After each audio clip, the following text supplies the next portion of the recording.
Menurut laporan Malaysia Kini, PAS Terengganu telah mengambil tindakan dengan mengeluarkan amaran bertulis kepada kaki tangan yang terlibat susulan kesilapan pada reka bentuk jalur gemilang dalam logo promosi Himpunan Teguh Memimpin Terengganu 2025. Penolong Setiausaha PAS Negeri, Hanafi Ahmad, mengesahkan perkara tersebut ketika dihubungi pada hari ini. Kami dah mohon maaf atas kesilapan yang tidak disengajakan. Sama dengan pihak lain, mereka mohon maaf saja. Beri amaran secara bertulis, katanya kepada portal berita berkenaan. Kenyataan itu dibuat sebagai respons kepada pertanyaan sama ada PAS Terengganu bersedia untuk disiasat berhubung isu tersebut dan sama ada permohonan maaf yang telah dibuat dianggap memadai.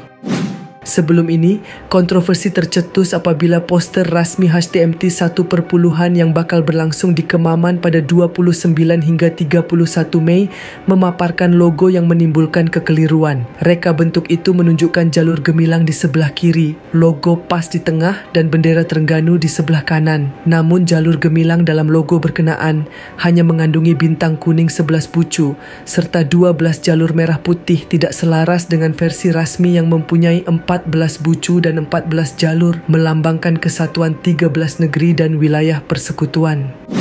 Sebagai tindak balas, PAS Terengganu memohon maaf secara terbuka atas kesilapan tersebut. Insiden ini menarik perhatian ramai kerana berlaku selepas beberapa kes serupa berkaitan jalur gemilang yang tidak tepat diterbitkan dalam tempoh sebulan, termasuk oleh akhbar Sinchu Daily yang menyiarkan ilustrasi tanpa bulan sabit, serta Kuong Wahyit Poh yang memaparkan bendera dengan bintang 13 bucu di kawasan Bukit Bintang. Reaksi terhadap kejadian ini turut datang daripada pelbagai pihak termasuk pimpinan dalam PAS sendiri yang menggesa agar langkah lebih tegas diambil, bukan sekadar memohon maaf.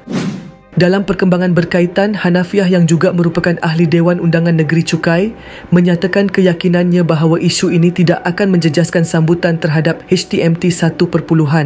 InsyaAllah ambil sasar 30,000 orang akan hadir, katanya.